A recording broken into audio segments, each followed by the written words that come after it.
Justice Yashwant Verma cash recovery case में एक नया मोड़ आया है। इस वक्त की बड़ी खबर मैं आपको बता रही हूं, जब सुप्रीम कोर्ट ने ही पब्लिक किया है वो वीडियो जो कि बताया जा रहा है यशवंत वर्मा के घर से जुड़ा हुआ वो कमरा जहां पर कैश की बरामदगी हुई। आग लगने के बाद वो कैश जो है एक थैली में पड़ा हुआ है, इस तरह से आधा जला हुआ आधा बिखरा हुआ। वो तस्वीर सुप्रीम कोर्ट ने खुद उसको हमारे सामने, दुनिया के सामने रखा है, जहां पर जस्टिस वर्मा बोल रहे हैं कि उनके खिलाफ एक कॉन्स्पिरेसी हो रही है। वहीं सुप्रीम कोर्ट ने अब एक इन हाउस प्रोब उनके खिलाफ बना दिया है। अब ये देखिए ये वीडियो को, और वीडियो के ऊपर काफी सवाल भी होते हैं। अब ये पैसा देखिए रिकवर तो हुआ है, लेकिन ये पैसा है किसका, अब ये सबसे बड़ा सवाल है। और ये इतने सारे नोट यहाँ पर लेकर कौन आया है। वीडियो डालकर तो चीफ जस्टिस खन्ना ने एक साहसिक कदम उठाया ही है, क्योंकि आधिकारिक मंच से इसे जारी जो किया है। और अब कई सारे सवाल खड़े होंगे, जब जांच होगी तो ये सारी चीजें खंगाली जाएंगी। इन्हें जज कैसे बनाया गया उसकी भी जांच होगी, बहुत कुछ सामने निकलेगा। क्योंकि ये कोई बहुत अच्छी खबर नहीं है अगर किसी जज के बिक जाने की, तथाकथित बिक जाने की खबरें आपके सामने हों, जहां पर जस्टिस यशवंत वर्मा लगातार अपने ऊपर कॉन्स्पिरेसी की बात कह रहे हैं और उन्हें फंसाया जा रहा है, ऐसी बातें कर रहे हैं। तो अब इस वीडियो के बाद जांच होगी, और साथ ही मुझे लगता है कि इस बीच जस्टिस वर्मा के लिए भी सही होगा कि वो इस्तीफा ही दे दे जब तक कि जांच पूरी नहीं हो जाती है। क्योंकि क्या वाकई जस्टिस वर्मा साबित कर पाएंगे कि ये पैसा उनका नहीं है। और जस्टिस वर्मा का बयान कहता है कि कोई कैश रिकवरी ही नहीं हुई, उनको सिर्फ फंसाने की कोशिश की जा रही है। ये बात तो है कि आप ये देखिए कि जो कमरा आपके घर का हिस्सा भी नहीं है, घर के बाहर एक हिस्सा है, परिवार का कहना है कि उसको तो वो इस्तेमाल भी नहीं करते हैं, उस कमरे में कोई भी इतना सारा पैसा क्यों रख देगा। आप सोच कर देखिए, जब इतना पैसा जिस भी वजह से जैसे भी करके अगर किसी ने कमाया हो, ऐसे किसी कमरे में जाकर नहीं छोड़ेगा, तो क्या उनके परिवार के किसी भी शख्स ने कैश नहीं रखा? उन्होंने नहीं रखा तो फिर किसने रखा? क्योंकि ऐसे कमरे में कैश का मिलना अपने आप सवाल खड़ा करता है। दूसरा, एक बात पर आप ध्यान दीजिएगा कि जब आग लगी तब वहां मौजूद जो स्टाफ था उसको कैश की बरामदगी नहीं दिखाई गई थी, और किसी ने कैश को जलते हुए नहीं देखा। अब ये कैसा संयोग है? और लेकिन जब 15 मार्च की शाम कोर्ट के रजिस्ट्रार ने मौके का मुआयना किया तब ऐसा कुछ भी उसको नहीं दिखाई दिया। इसीलिए तो सीजीआई को भी 14 मार्च तक कोई इसकी भनक नहीं, कोई इसकी सूचना नहीं। जहां आग लगी है वहां नोटों के जले या बिखरे होने के निशान तक नहीं थे। फिर ये वीडियो कहां का है और कब बनाया गया है? आग लगी, नोट जले तो उसके निशान होने चाहिए, ये सब फोरेंसिक जांच का विषय है। वहीं अगर ये पैसा वहीं रखा हुआ था और उसी हिस्से में तब आग लगना जब परिवार वहां पर घर पे मौजूद ही नहीं था, ये एक और इत्तेफाक है। क्योंकि इस पूरे केस में इत्तेफाक बहुत सारे हैं, और जब इतने इत्तेफाक हो जाते हैं किसी भी कहानी में, उसके बाद खूब सारे सवाल खड़े होते हैं जिनके जवाब मिलने बेहद जरूरी है। और इस वक्त एक बड़ी खबर ये आ रही है इस मामले से जुड़ी हुई कि सुप्रीम कोर्ट ने 3 सदस्यीय कमेटी का गठन किया है, जिसमें chief justices of Punjab and Haryana, Karnataka और हिमाचल प्रदेश, ये तीनों ही राज्यों के जो कोर्ट्स हैं, हाई कोर्ट्स हैं, उसके चीफ जस्टिसेस इस कमेटी में रहेंगे, ताकि वो एलिगेशंस जो जस्टिस यशवंत वर्मा के खिलाफ लगाए गए हैं उनकी जांच कर सकें। सीजेआई ने डायरेक्ट किया है, यानी आदेश दिया है, निर्देश दिया है सीजे ऑफ दिल्ली हाई कोर्ट को कि वो इस बीच कोई भी जुडिशियल काम असाइन ना करें जस्टिस वर्मा को। क्या दिल्ली हाई कोर्ट के जज यशवंत वर्मा के खिलाफ बड़ी साजिश रची गई? क्या जस्टिस यशवंत वर्मा का चरित्र हनन करने की कोशिश की गई? क्या पूरी न्यायपालिका के खिलाफ साजिश की गई है? ये एक अहम सवाल है जिसके जवाब किसी के पास नहीं है। आखिर जब मीडिया ने रिपोर्ट किया कि 14 तारीख को होली के दिन आग लगी और फिर कथित कैश मिला, फिर ये खबर 20 तारीख तक क्यों बाहर नहीं आई? क्या पूरी खबर से कुछ छेड़छाड़ हुई? चलिए मान लेते हैं कि मामला संवेदनशील था इसलिए खबर दबाई रखी गई, लेकिन ऐसी भी क्या मजबूरी है कि इस पूरे मामले की जानकारी सीजेआई को भी 14 मार्च को नहीं दी गई? मैं जानती हूं, मैंने जो आपको जानकारी दी थी उस वक्त जितनी आ रही थी सामने उसी के हिसाब से थी, लेकिन अब धीरे धीरे करके जो इन्फॉर्मेशन आ रही है वो कई सारे सवालों पर निशान खड़े कर रही है। और अब बताया जा रहा है कि चीफ जस्टिस ऑफ इंडिया को पूरे केस की जानकारी 20 मार्च को पता चली, कथित कैश मामले में।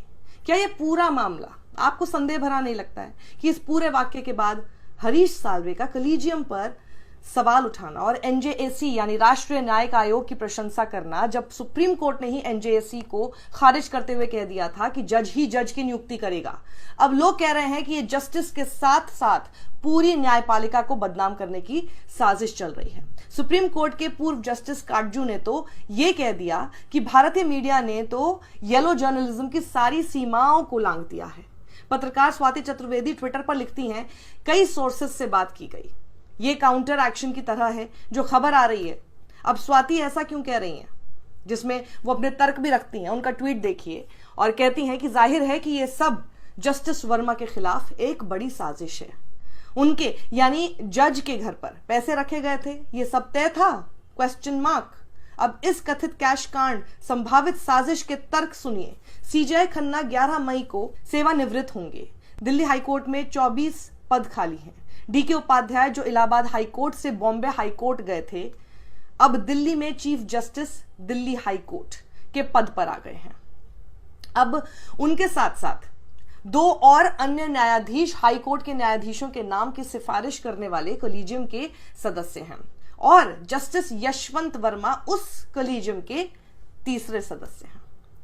और वो ये भी कहती हैं कि apparently it seems that justice Yashwant Verma is an honest person, ऐसा वो अपने ट्वीट में कहती हैं। तो क्या जस्टिस वर्मा को फंसाने और वापस इलाहाबाद हाईकोर्ट भेजने के लिए ऐसा किया गया, अगर ये सब कुछ सही है, ताकि सरकार जिन जजों को पसंद करती है उनके नाम जस्टिस वर्मा की अनुपस्थिति में कॉलेजियम द्वारा भेजे जा सकें?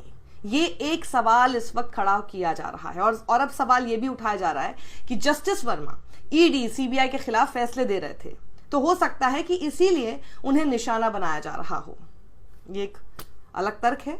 अब इस पूरे प्रकरण की शुरुआत कैसे हुई वो समझिए। सबसे पहले खबर चलाई गई कि दिल्ली हाईकोर्ट के एक जज हैं यशवंत वर्मा, जिनके घर पर आग लगी और फिर करोड़ों रुपए कथित तौर पर बरामद हुए। 15 करोड़ के आसपास का आंकड़ा बताया गया। लेकिन जब आग लगी तो जज साहब अपने घर पर नहीं थे। जब फायर ब्रिगेड की टीम घर पहुंची तो आग बुझाते बुझाते एक कमरे के कोने में भारी मात्रा में कथित तौर पर कैश मिला।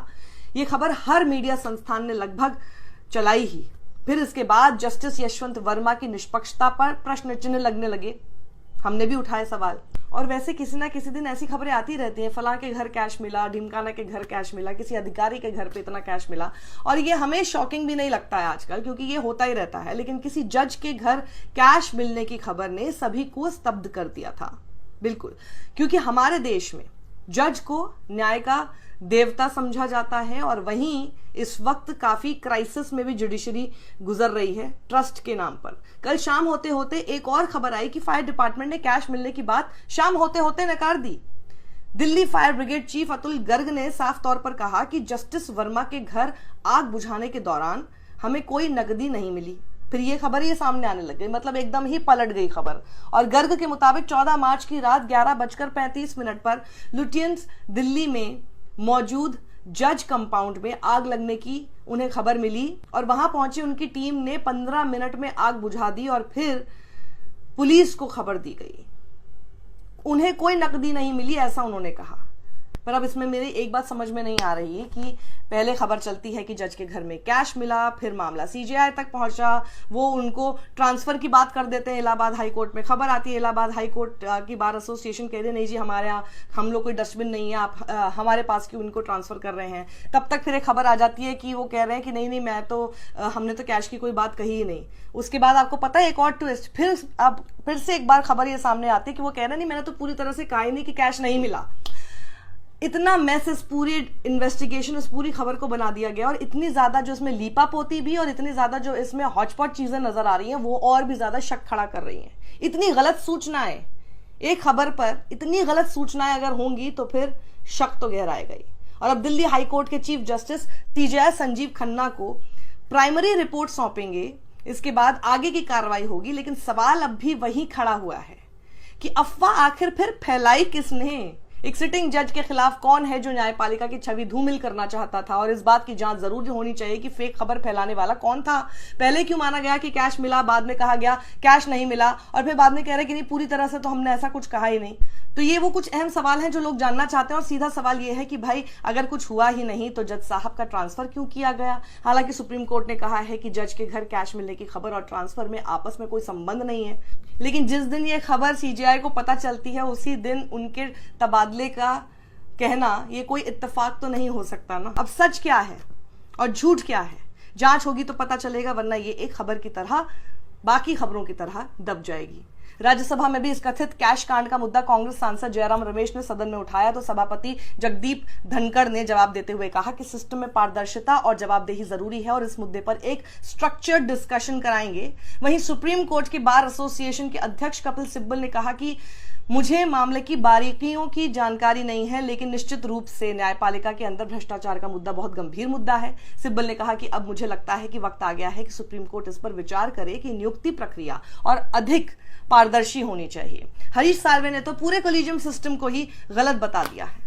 अब साल्वे ने कहा है कि राष्ट्रीय न्यायिक नियुक्ति आयोग NJAC के खिलाफ सुप्रीम कोर्ट का फैसला गंभीर रूप से त्रुटिपूर्ण था। आपको याद है कि जज की नियुक्ति के लिए सरकार ने आयोग बनाने का प्रस्ताव दिया था, लेकिन बाद में सुप्रीम कोर्ट ने NJAC को खारिज करते हुए कहा था कि जज ही जज की नियुक्ति करेंगे। दरअसल अब जब सभी चीजों की नियुक्ति सरकार ही कर लेगी तो जज क्या करेंगे, यह भी तो एक बड़ा सवाल है। अब इसी कथित कैश कांड में कई एंगल सामने आ रहे हैं, लेकिन मैं कहूंगी इस प्रकरण की निष्पक्ष जांच हो, क्योंकि ये कथित केस न्यायपालिका के मान सम्मान और आबरू से जुड़ा हुआ मसला है। और क्या इसके पीछे कोई षड्यंत्र है, क्या जस्टिस को फंसाया तो नहीं जा रहा है, ये सब भी जानना बेहद जरूरी है। इस वीडियो को ज्यादा लोगों तक पहुंचाएं। सत्यमेव जयते।